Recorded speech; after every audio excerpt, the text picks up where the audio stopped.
Hello, friends. It is Thursday again, October 23rd, 2025. Welcome to another episode of the Kingsman and the Cyber Guy podcast. I am your host, the Cyber Guy, Darren and Mike, retired FBI supervisory special agent. Along with me, as always, the Kingsman, Michael McQuaid. And also, we're both co-founders of Five Eyes Ltd., a company that helps logistics firms and other companies beyond logistics, if needed, secure their have a better cybersecurity profile. Mike, how's it going? Oh, sorry. I don't hear you there. What am I doing wrong there? Is your mic on?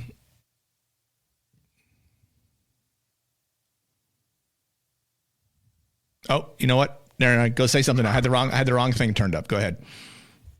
Yep. Yo. Yeah, that was my fault. I put up the wrong slider. Darren After Dark drops the ball. You used to be a DJ. Come on, man. man. That's sad. That's pathetic. Anyway. All right. So we were going to do a dark web episode this week, because I have a guy who's actually going to come on and walk us through some dark web stuff that he has access to. I tried accessing some of those dark websites that we mentioned last week, but I wasn't going to pay them $500 to get access. It wasn't that important to me, quite honestly. So I did that. I tried a couple of those, and they wanted money. I said, screw you guys. I'm not going that route. So we are going to take a different track this week, and we're going to basically beat on a dead horse, because we are not going to be the first ones that have this conversation about a hack that just occurred over in the UK and is causing all sorts of interesting news things. But we're going to come at it from a different perspective than most, because 20 years in the FBI, decade or more in UK intelligence, let's just say that. We can't use certain letters and stuff because that would be wrong. But we're going to take it from that perspective and see, what does it mean for Land Rover or Jaguar Land Rover? What's it mean for UK logistics companies in general? Because it kind of hits all of that as well. And hopefully bring you somewhat of a unique perspective, hopefully, on what this particular intrusion means, just kind of from a larger perspective. Because, and we were talking about this before we came on, that, you know, it's one of those things. Oops, sorry, let me bring in your picture. I don't know why that didn't work. Why, if a company like Jaguar Land Rover, can get compromised, anybody can, right? And then we've said this many times with all the different hacks, the Co-op and M&S and whatever else, and all the ones over here in the U.S. And I would like to think, and listen, if anyone's listening to this and wants to tell me why I'm wrong, or how we're thinking about this wrong, I would love you to message me, email me, Darren at thecyberguy.com or whatever. But this should be a learning experience for companies that haven't been compromised yet. It just means they haven't come for you yet, right?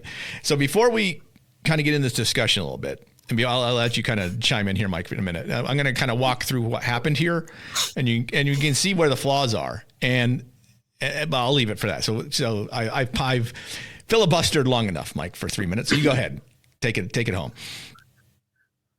Yeah, so after the Jaguar Land Rover cyber attack, I went on to the dark web tool that we use, which shows the stealer logs and the leaked credentials. And it was the leaked credentials that grabbed my attention most, because stealer logs, we see it all the time. And the leaked credentials, we see all the time. And when it comes to leaked credentials, something we see all the time is very, very weak passwords. And one that stood out to me the most was the admin password.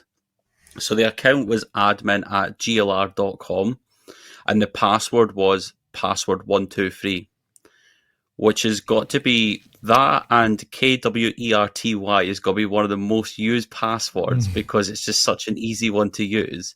But because of these easy passwords, it's like a hacker is able to do their job so quickly because they make it so easy for them.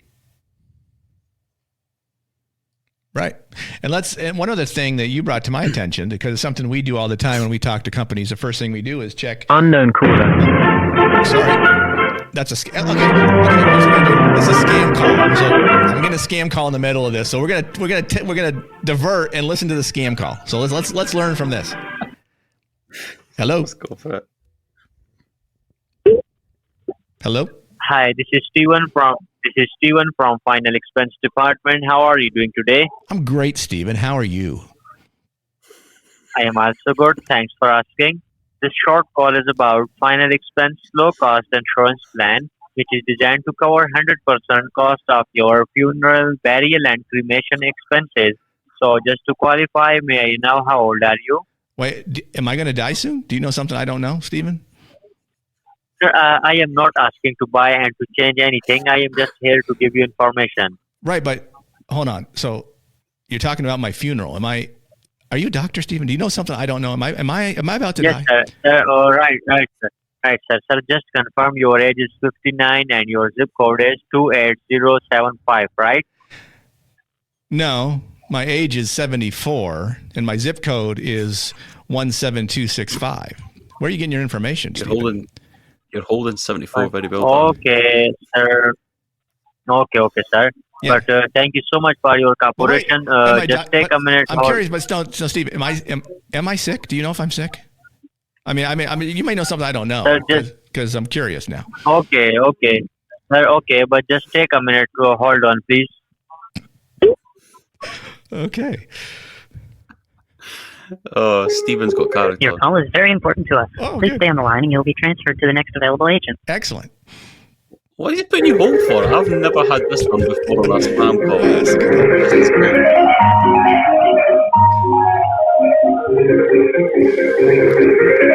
Okay, so now hold on. So now you come on talking. So you start. So you're now. Please, sir. Please just take a minute. Well, thank you so much for holding in the line. My name is Chris. How are you? Hello. How can I help you today? hello.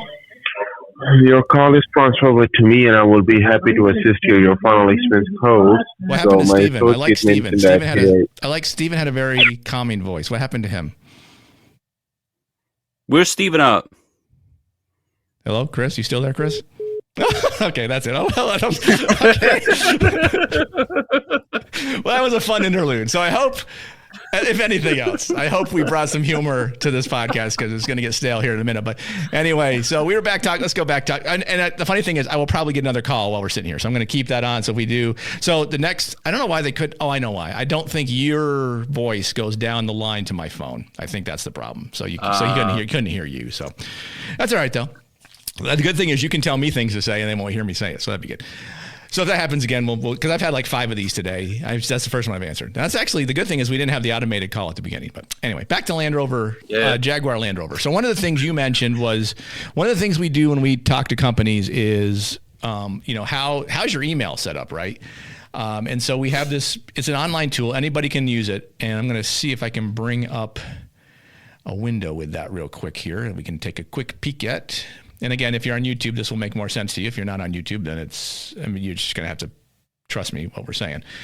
But essentially, it's called easydmark.com, and it goes on. You can put in your domain, and it'll tell you what the risk is to your email security. Like for Five Eyes Ltd, I'm not going to bring up the screen because it's going to take too long. Our overall score is 10 out of 10, meaning we have low risk. We have everything set up correctly. There's 3 settings in an email that you put together: your sender policy framework, your domain-based message authentication, reporting, and conformance, and your domain keys identified mail. Okay, it's SPF, DMARC, and DKIM respectively. And you should have all those set correctly. And if you do, your risk here is low. So Jaguar Land Rover, who recently had a cyber incident, are still dealing with it, losing $50 million a week because of it, impacting 5,000 jobs across the UK. They're one of the largest UK employers. Their score out of 10 is 1. They have no sender policy framework. They have no domain key identified mail, and they only have their DMARC set to incorrectly. So it's funny thing is, here's the funny thing is, if you look at their DMARC record, when you set up a DMARC, and this is getting way in the weeds in email, and there are people a lot smarter on email security than I am. So if you're listening, you're one of those people, and you're listening to me, and I explained this wrong, let me know. But in your DMARC record, you want to put in what email address to send the results of queries, right? So I get that every day for our company. It comes to me. I get it from my Gold Shields email. So you set that up with what's called a RUA equals, meaning the report something, whatever the report, I forget what RUA stands for exactly, but mails it to whoever. On theirs, it mails it to the default entity for which they created the line for the DMARC code. They didn't even go in and change it so that someone at Jaguar Land Rover gets that there's something wrong with their email. That's how bad it is for them. In addition to that, if you look at how this happened, one of the things that they did not have set up inconsistently across their network was multi-factor authentication. So all you needed was a username and password to get in. So Mike, talk about why all that's bad. So I think it's important for the listeners who are perhaps not part of our world to understand what is DMARC, SPF, and DKIM. So I've got an analogy that I use that just simplifies it, that's not technical talk, and brings it into an analogy that most people would understand. So the company email system is like a house, and there's the checks, which is DMARC, SPF, and DKIM. So DMARC is the equivalent of there's no guard at the door. So imagine you're having a house party and you've got security at the front door to make sure that the correct people are coming into the house. DMARC, if you haven't got it enabled, is like the equivalent of no guard at the door. So DMARC is like the security guard who checks IDs at the door. So without DMARC, anyone can pretend to be you and send fake emails using your name. Hackers love this because it makes phishing attacks much easier.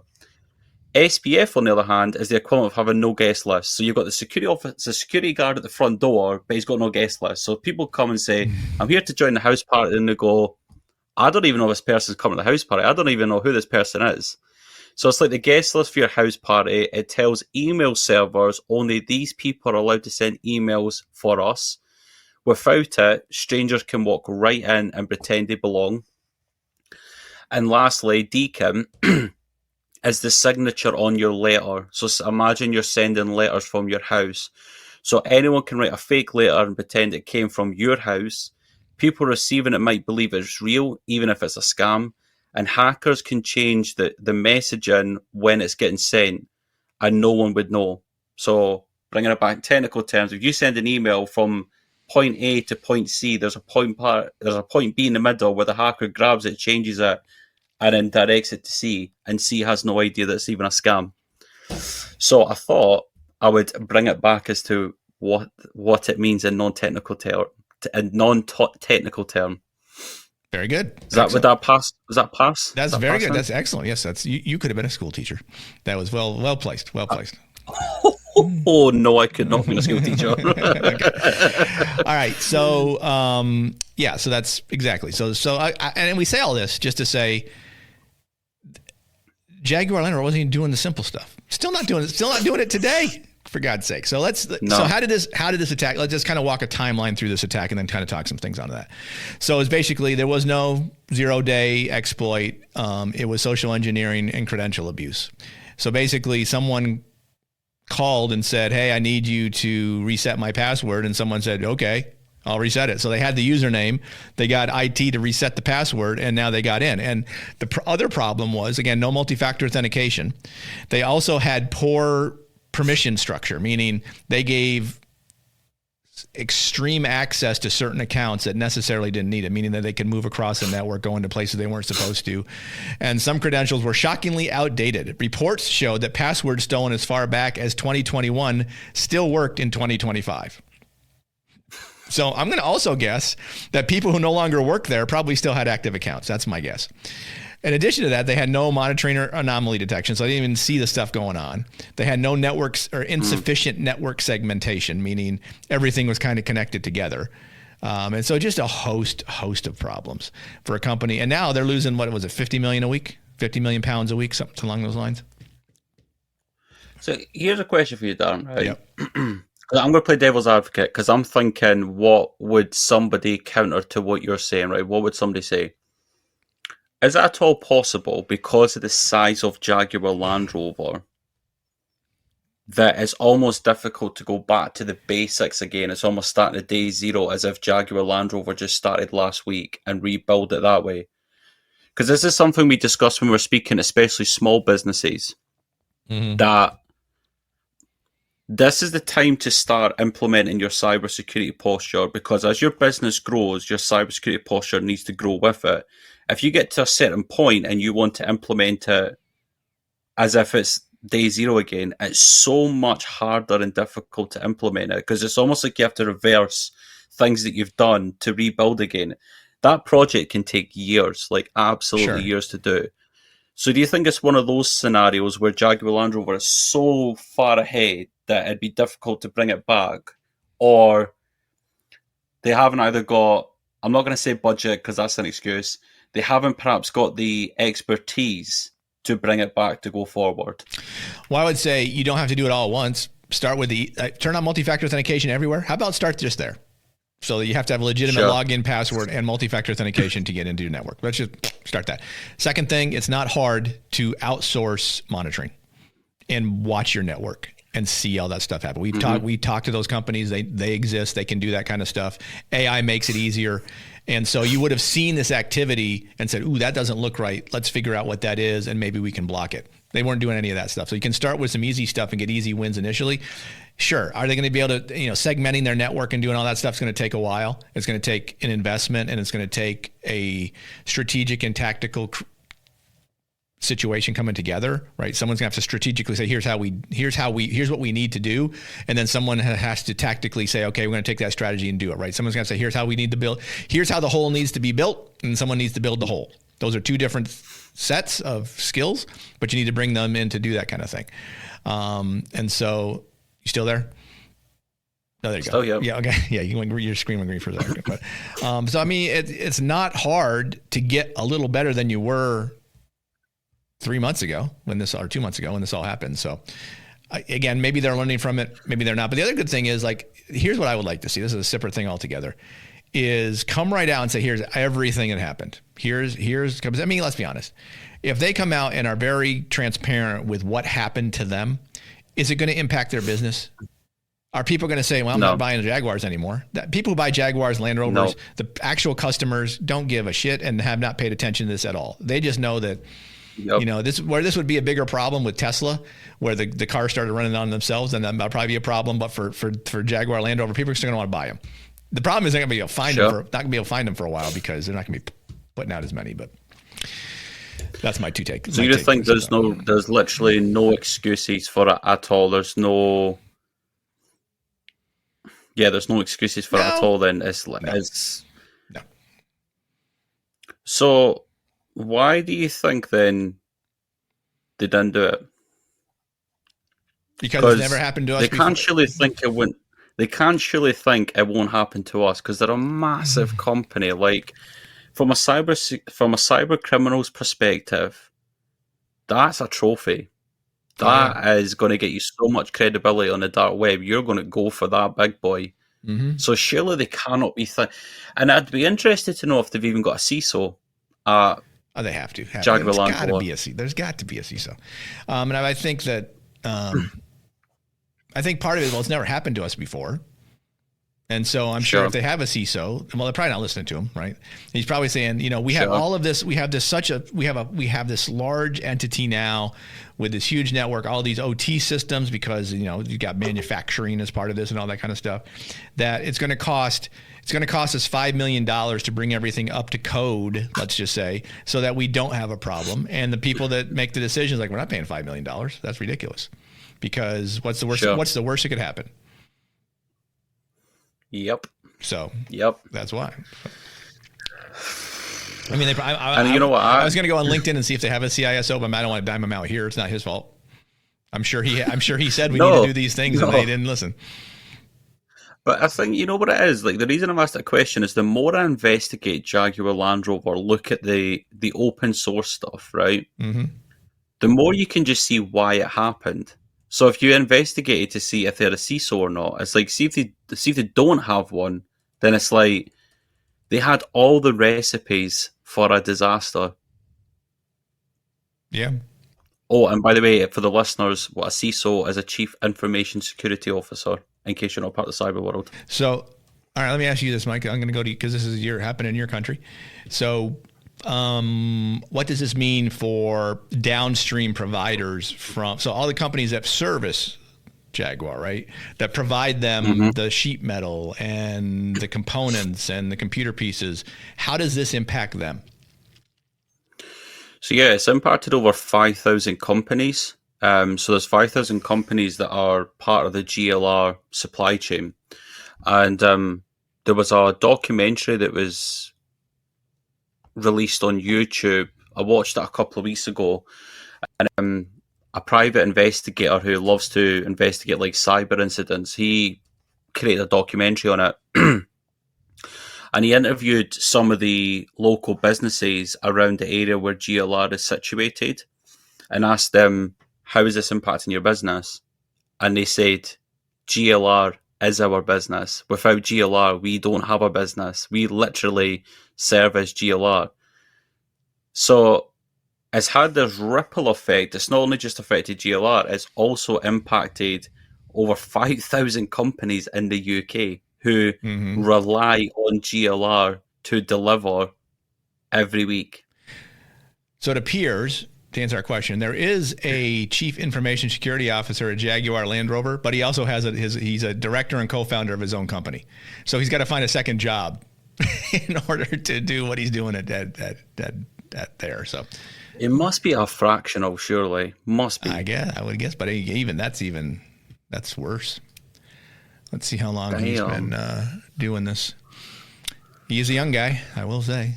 I have more followers than he does, but there's that for me. So he's been doing it since September 2022.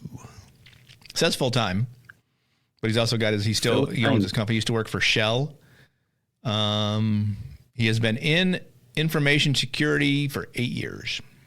His first job listed here is 8 years ago. His skill, want to know one of his skills? He's got 10 endorsements for this skill. Do you want to guess what it is? Oh, it'll be like tennis or something. Online gaming. No, I love it. I love it. And he's got 7 endorsements for the gaming industry. So he's a Call of Duty player. Great. Yeah. Good for him. Good for him. But his other skills include casino, online gambling. Then he does have some business related ones. So I'll give him some. He does have some other business ones, so that's good. But still, information security. He's got 62 endorsements, so that's good. Do you know, it's really interesting actually, because I bet there's so many companies out there who don't think about their suppliers as in directly and indirectly, so that if they get cyber attacked, does it impact their suppliers? Or do they think that, do their suppliers have cybersecurity to protect them? Because it always has a ripple effect. Right. And how easy was it for the bad guys to get into Jaguar Land Rover and say, okay, where can we now get to their suppliers? Do we have a connection from here to the electronics component company? And chances are pretty good that some of those companies that are third parties are in other parts of the world with suspicious actors, let's say, which causes a host of other problems, which maybe we won't get into here. But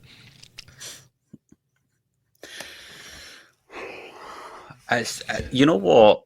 This is a question I asked you before we came on here, right? Because when we were speaking to like small, medium-sized businesses, and I've actually had, since we've started Five Eyes, I can think of 3 business owners off the top of my head that have actually said this out loud to me. They've said, if Jaguar Land Rover can get hit, what chance have I got? Right. And it's almost like they look at it as companies the size of Jaguar Land Rover are the role models, the older sibling, the lead by example. And it's like, if they can't even do the basics, then it gives the small, medium-sized businesses the excuses to say, well, if they can't do it, how do you expect me to do it? But from our side of the fence, it's like, you can make changes that's completely free, and it takes a couple of hours to a couple of days, some of them a couple of weeks. But you can literally make changes completely free. But for some reason, they don't do it. It's like, I don't understand. Well, it's like I've said this before. I've said this many times before, right? We all know people who have had heart attacks, right? Sure. But we haven't had heart attacks. But do we go get checked out to make sure we're not going to have a heart attack? In most cases, most people do. Why? Yep. Why would you do that? Because you don't want the heart attack to happen to you. So let's use that from a cybersecurity perspective. Just because you have not had a cyber attack yet doesn't mean it's going to come. And if it does, and you may never come, it may never come at all. But if it does come, can you afford the after effects and the impact financially that will cause to you? Now, I mean, Jaguar Land Rover is not going out of business, right? We've already assumed their loss is almost almost $2 billion now. So The reason they're not going out of business is because they went crawling to the UK government asking for a loan. That's why they're not going out of business. Whoa, yes. I did not know that. So that's a good one. Yes, they went to the UK government, and I believe the loan was 1.5 billion. Why? Okay, so let me ask you this question. Why would the UK government even pay that? Why would they even give them the loan? Well, I guess they get it paid back. So I guess it's a loan, not a handout, but still. Of course, yeah. I mean, it's... Well, you know what? It's actually a good question because, you know British Airways, the airline? Sure. Yeah. So during COVID, they were very, very close to going bankrupt because of COVID, because obviously nobody's flying. Like their cash flow, their profit margins must have not been great at the time. And they went to the UK government asking for a loan to tie them over COVID. And the UK government said, we're not giving you a loan. Mm-hmm. So it's like, why did they not give a loan to British Airways, but they've given a loan to Jaguar Land Rover? And Jaguar Land Rover is not even owned by a UK entity, right? It's owned by an Indian company. That's right. Yep, that's correct. So, okay, why didn't India give them money? I don't know. It's nuts. I mean, that's probably a conspiracy on its own, but it's like, yeah, like, why did the government give them the money? Because my initial answer I wanted to say is because it impacts so many jobs, so many companies in the UK. But let's be honest, the government doesn't care about that shit at all, do they? They do not. They don't support. Well, I don't know what it's like in the US, but certainly in the UK, they don't support entrepreneurship. They don't support businesses, jobs. So what? So I'm not buying into that's why they gave Jaguar Land Rover the money. But I'd be curious to know why they did give them the money. Yeah, good question. But one of the things, we talk about when we talk to potential clients is the importance of threat intelligence and understanding the threat that's targeting you, right? And so we try to provide intelligence products that say, here's what's going on, here's the things we see, here's the things you can fix. Do you have any indication that Jaguar did any of this beforehand, was paying attention to what they are? No. I mean, had they seen, so bring this into a medical analogy, right? Mm-hmm. Had they went and seen a cyber doctor 6 months before this happened, the cyber doctor would have said, right, GLR, you've got high blood pressure through the roof. You have got stage 4 cancer that's spread to your major organs. You really need to start taking high blood pressure tablets, maximum dosage, bring that blood pressure down, and you need chemotherapy right away. But they haven't done it because it ties back to this. It won't happen to me. It will happen to somebody else. I'm not paying $5 million, blah, blah, blah, blah, blah. Boom. But then again, it's happened and they've survived because they've got a loan from the government. So again, I talk about it's like Jaguar Land Rover is the big brother of the UK. The small, medium-sized companies will go, well, if we get cyber attacked, we'll just go to the UK government. They'll give us money. So we don't need cyber security. We'll just get a loan from the government. There's that. That's a good point. And that ain't going to bloody happen, but here we are. So what do we learn from this? Is there lessons to be learned at all? Yes. However, it's only if you're willing to learn. I mean, it's one of those ones you can teach somebody something, but if they don't want to be taught, then you're wasting your breath there, aren't you? So, because the hacking group that did it, they've allegedly retired, haven't they? They've said they've gone underground now. They're not doing it anymore. Yeah. Okay. Sure. Yeah. Of course. Yeah. Because you shouldn't trust the bad guys to get into your system. So you should put all sorts of things up. But when they say stuff after they got in, believe it all. Of course. And I'm sure that if JLR had paid the ransom, they would have deleted all the information and never put it anywhere else. I say that sarcastically because they would not have done that. They would have already provided it with other groups who would already have access to it, and it's going to cause all sorts of problems. And they should be happy they're not based in the U.S. Let's just say that. The U.S. Did JLR get held for ransom? Has that been disclosed? Yeah. I've not seen anything about that. I'm curious to see how much they asked for. Yeah, I don't know. Maybe it wasn't. I thought so. The group that took responsibility was called Scattered Lapsus Hunters. That's right. Yep. Maybe they because it's amalgamation. It's amalgamation of 3 hacking groups, isn't it? Yeah. I mean, I'm sure. I mean, why else would you take it if you weren't going to extort them? And maybe it wasn't ransomware. Maybe they didn't encrypt it. Maybe they just went in, stole the stuff, and said, "Oh, like they said, they released plans for a future car." Correct? Yes, on Telegram. Yeah. Yep. So maybe they were just extorting them. I mean, maybe it was just extortion for the data. Would be my guess. So it's not necessarily a ransom attack per se. But again, we won't know until they actually come out and say, "Here's everything that happened." But I mean, I would think that. Well, Scattered Spider is like that's a Chinese group. I'm going to guess this whole group is bull crap because. Like you're saying, it's an amalgamation of 3 different groups. So it's not Shiny Hunters, it's not Lapsus, it's not Scattered Spider, which is a Chinese APT. So it's probably not even a real group at all. No, it's an amalgamation of those 3 hacking groups. No, I get it. But what I'm saying is they probably don't really exist as anything. It's just a group they're going to call themselves this because they use the tactics of those 3. So here's a SOC radar report on who they are. The Unite members of Scattered Spider, Lapsus, and Shiny Hunters, social engineering, extortion. Yeah, it doesn't look like ransomware is one of their things. I don't see any kind of ransomware stuff. It's just extortion of your data. So, yeah, I knew it was an amalgamation of those 3 hacking groups, and I don't remember their doctrine being ransom. That's why I thought I'd ask. All right, fair enough. I didn't know. I was just guessing. Or not paying close enough attention to the news. That's certainly possible too. All right. So, do you think there's any lessons to be learned from this, or do you think this is just the equivalent of Equifax again? It's just like again. I mean, it's all of these. It's the same lesson every time. Companies that should be able to protect themselves are not investing in the means to do so, and if they're not doing it and get attacked, certainly small guys are going to get attacked too. And the small guys are not going to get the press and the information. We're not going to be talking about them because we're probably not going to hear about it because the media is not going to care. Nope. If Joe's tire shop gets hacked and they're the ones who supply the tires to Jaguar Land Rover, no one gives a crap about Joe's tire shop, right? Or I guess not. Nope. That's an English name, or US name. I guess you say Nigel's tire shop. But but it's going to be more devastating for Nigel because Nigel ain't getting a loan from the U.S. government to save his tire shop.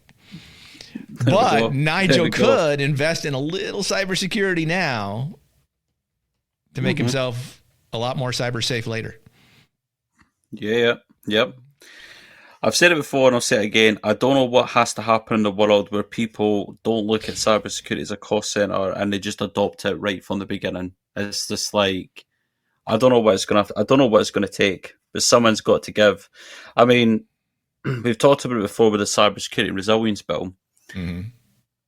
Those sectors that fall under that bill are no longer going to be able to hide it anymore because we were talking earlier that GLR can hide it, like what happened. They don't have to give a report on what happened legally.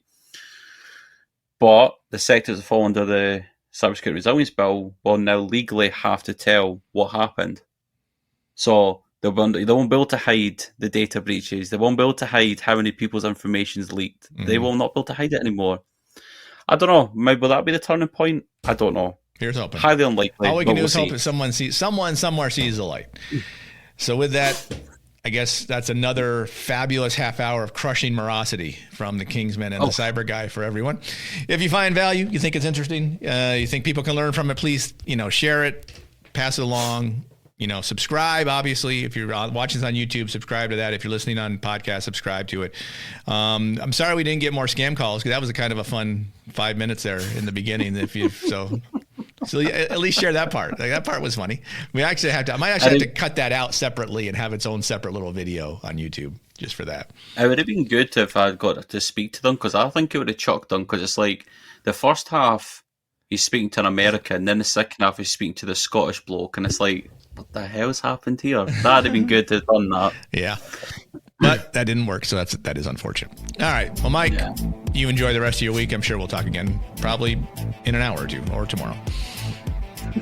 Absolutely. For everybody else, thanks for listening. Know that knowledge is protection. If you can understand the threats targeting you, you can assess your risk. Proceed wisely. If you want to talk to either Mike or I, you can email us michaelm@5eyesltd.com or Darren dmott@5eyesltd.com or Darren@thecyberguy.com, however you want to get a hold of me. Other than that, thanks again for listening. We'll be back again next week with hopefully another episode of the Kingsman and the Cyber Guy podcast.